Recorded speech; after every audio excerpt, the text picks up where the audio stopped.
जैसा कि थंबनेल में आपने देखा कि भाई पढ़ा हुआ मुझे याद ही नहीं होता तो करें क्या, इतनी मेमोरी लाए कहाँ से कि जो भी पढ़े वो तुरंत याद हो जाए। तो चलिए देखते हैं, स्टार्ट करते हैं इस वीडियो को। तो इसमें क्या है कि कमेंट बॉक्स में मुझसे एक स्टूडेंट ने पूछा था कि सर अपन जैसे आप फॉर्मूले लिखाते हो, क्वेश्चंस भी कराते हो, मैं सारी प्रैक्टिस भी कर लेता हूँ, लेकिन फिर भी कभी कभी अपने को एग्जाम्स में या टेस्ट में वो याद ही नहीं रहते, तो करें क्या। तो देखते हैं इसका कुछ सॉल्यूशन निकालने की कोशिश करेंगे डिस्कशन से।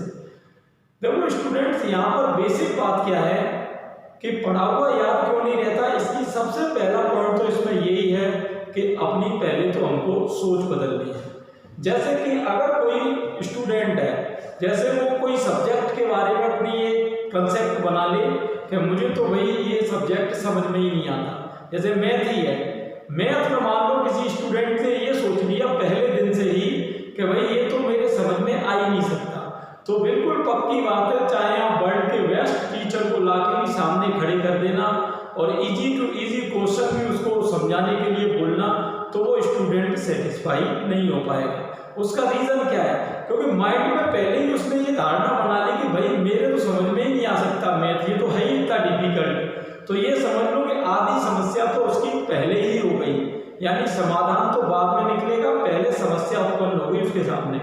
तो पहली चीज तो भाई यही है कि अपने को अपने लिए कभी भी झूठ नहीं बोलना है। झूठ बोलने का मेरा मतलब यही है कि अपने को अंडर एस्टिमेट कभी भी अपने को करके नहीं देखना है। जैसे आप 7 दिन यही पेपर पर लिखते रहो कि भाई मुझे तो पढ़ा हुआ याद ही नहीं रहता, मुझे पढ़ा हुआ याद ही नहीं रहता, तो मैं गारंटी दे रहा हूँ आपको 8वें दिन से खुद ही याद होगा, जो भी है थोड़ा बहुत वो भी आप भूल जाओगे। तो मेरा कहने का मतलब यह है, सबसे पहली चीज तो इसमें हमको रखनी है पॉजिटिव एटीट्यूड। पॉजिटिव एटीट्यूड क्या है कि एक ऐसी चीज है कि जो आपको 0 से हीरो बनाएगी 100% है इसमें। अब देखिए कैसे, जैसे मान लो कोई 40+ का पर्सन है, आप उसको बोलना कि भाई तू तो बुढ़ा हो गया, भाई तेरे तो बुढ़ापा आ रहा है, तेरे तो बाल सफेद हो गए, तो मैं बता रहा हूँ 100% अगर उसको डेली ऐसे बोलने वाले 2-4 लोग मिल जाए तो वो भी 2-4 दिन में ये सोचने लगेगा कि यार मेरे हाथ में दर्द तो हो रहा था, या वास्तव में ये लोग कह तो सही रहे, मुझे थकान तो होती है, मैं कोई रेस लगाता हूँ तो हाथ तो बहुत जल्दी जाता हूँ। तो कहने का मतलब सीधा है कि जो भी इन्वायरमेंट है और हमारी सोच है उसका एक पूरा हम पे इम्पैक्ट जरूर पड़ता है। तो सबसे पहली चीज तो यही है कि इस इन्वायरमेंट और इस सोच को बदलने की हमको जरूरत। जैसे न्यूज़पेपर में मैंने 3-4 दिन पहले एक न्यूज पढ़ी थी कि एक 9 मंथ की प्रेग्नेंट लेडी थी और उसने एक 1600 मीटर की रेस को 5 मिनट 25 सेकंड में कंप्लीट किया था। उसके हस्बैंड ने उससे शर्त लगाई थी कि अगर वो जीत जाएगी तो वो कोई $7300 उसको देगा। तो यहाँ पर एक शर्त थी। तो अब देखिए क्या है कि 5 मिनट में जो 1600 मीटर की रेस है, मैं देखता हूँ आर्मी के जो रिक्रूटमेंट होते हैं उनमें भी 1600 मीटर की रेस ही रहती है। तो 5 मिनट में तो कईयों से जो डेली दौड़ लगा रहे हैं मॉर्निंग में, इवनिंग में, और जो नए लड़के हैं जो कि 20 साल 19 साल एज है, उनसे तो वो कंप्लीट नहीं होती। और कहाँ एक 9 मंथ की प्रेग्नेंट लेडी ने वो कंप्लीट कर दिया। तो स्टूडेंट्स, यहाँ पर बात है सोच को बदलने की। अब उसकी पॉजिटिव एटीट्यूड था तो आपने देखा कि रिजल्ट उसी हिसाब से यहाँ पर आ गया। जैसे आजकल आप देख रहे हो कोरोना चल रहा है, अब कोई अगर यही दिन भर बोलता रहे कि यार मुझे 100% है, कोई ना कोई कोरोना का पर्सन टच कर ही लेगा या मुझे तो कोरोना होना ही है, तो मैं आपको गारंटी दे रहा हूँ कि वो बच नहीं सकता। तो सबसे पहली बात तो यही है, हमको रखना है एटीट्यूड ऐसा कि भाई अपन कोई समस्या आएगी तो उसका मुकाबला करेंगे, और जब तक समस्या नहीं आ रही है तब तक उस समस्या को हमको ओवर एस्टिमेट करके नहीं देखना है। ठीक है, तो पहली बात तो ये हुई कि पढ़ा हुआ याद नहीं रहता, तो इसका पहला समाधान तो क्या है कि अपनी हमको सोच पॉजिटिव रखनी है। अपन को ये सोचना है कि भाई जितना दूसरों को याद रहता है उतना ही मुझे याद रहता है, इसमें कोई बात नहीं। देखो स्टूडेंट्स, यहाँ पर क्या है कि जो भूलने की शक्ति है वो हमको भगवान ने जो दी हुई है, वो गॉड गिफ्ट के रूप में दी हुई है। अब आप सोच रहे होगे यार भूलने की शक्ति का क्या गॉड गिफ्ट है, भाई इसका क्या फायदा है। जैसे कोई व्यक्ति, भाई किसी ने कोई लर्न किया और वो भूल गया, तो इसमें क्या फायदा हुआ, इसमें क्या क्या गॉड गिफ्ट है। तो इसमें स्टूडेंट्स बात ये है कि आपको पता है कि जैसे आपने मोबाइल रखते हो, मेमोरी कार्ड होता है, उसमें हर मोबाइल की एक मेमोरी होती है, कोई 64 GB है, कोई 128 GB है, कोई और है। तो कहने का मतलब एक फिक्स डेटा होता है जिसको कलेक्शन की पावर हर डिवाइस में होती है। ऐसे माइंड भी क्या है स्टूडेंट, एक डिवाइस है। अब जितनी इंफॉर्मेशन अगर हमको मिलती है तो दिमाग अगर इसको भूले नहीं तो ये मान लो 100% है कि ये आपका एक वीक में ही ब्रेन एवरेज होना तय है। क्लियर?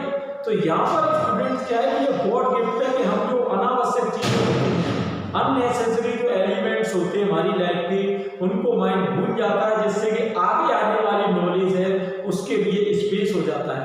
जैसे आप मोबाइल में देखते हो, अपन प्ले स्टोर से कोई ऐप डाउनलोड करते हैं तो कई बार आ जाता है कि भाई स्पेस पहले तो खाली नहीं है, तो अपन कुछ ऐप डिलीट करते हैं, उसके रिप्लेस में अपन कोई जरूरी ऐप होता है उसको डाउनलोड कर लेते हैं और वो आराम से इंस्टॉल हो जाता है। ऐसे ही माइंड में है, जब तक आपके माइंड में अनावश्यक चीजें भरी रहेंगी तब तक जो नेसेसरी और कंपलसरी चीजें हैं उनके लिए आपको जगह नहीं मिलेगी।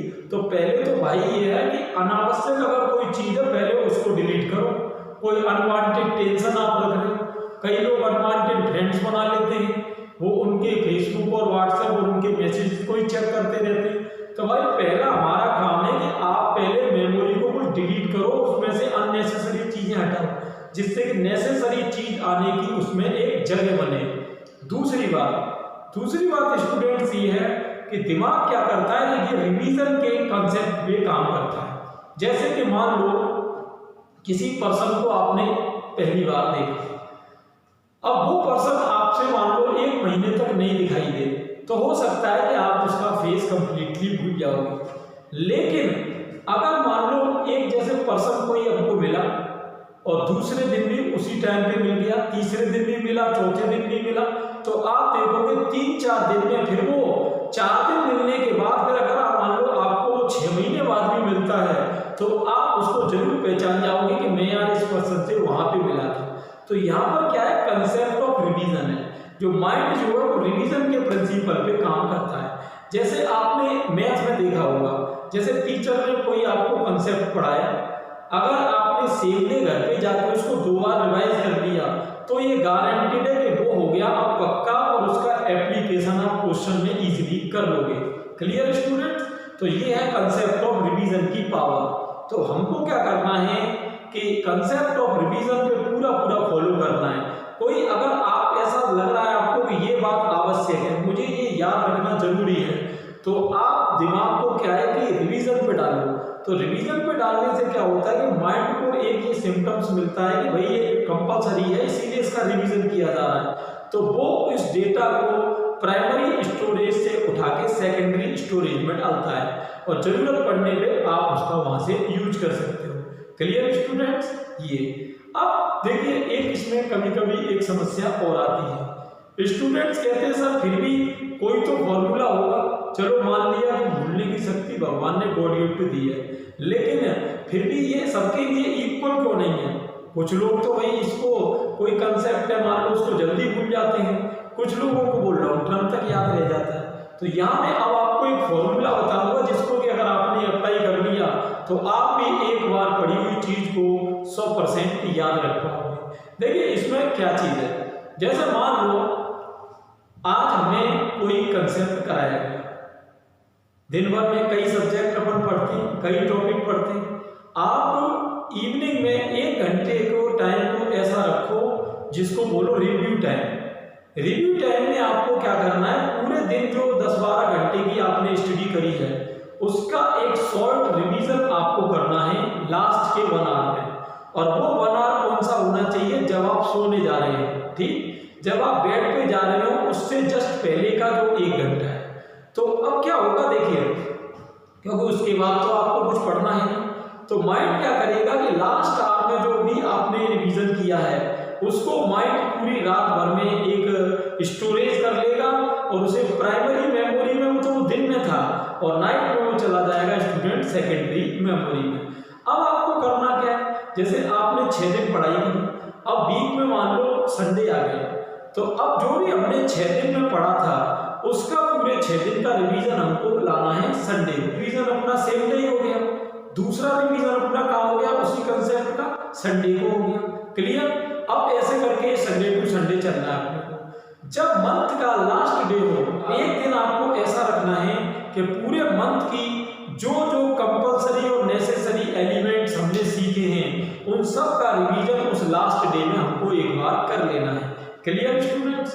अब यहाँ पर अगर आपने ये फॉर्मूला किया 1 × 7 × 30, यानी आपको 7 डे रिवाइज करना है, 7 दिन बाद उसके रिवाइज करना है और 30 दिन बाद रिवाइज करना है।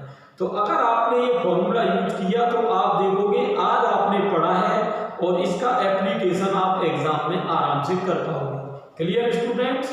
तो ये बात है, तो आप बिल्कुल पॉजिटिव एटीट्यूड रखें, जो मैंने टेक्नोलॉजी बताई उसको फॉलो करें, तो 100% आपकी जो लर्निंग पावर है वो इंक्रीज होगी। वीडियो आपको अच्छा लगा हो तो सब्सक्राइब करें, और कोई भी डाउट है और भी किसी अगर स्टूडेंट को किसी वीडियो को अगर रिक्वायरमेंट है तो वो कमेंट बॉक्स में मुझसे पूछ सकता है कोई भी क्वेश्चन। मैं उस क्वेश्चन को लेके अगले वीडियो में जरूर आऊँगा। Thanks for watching.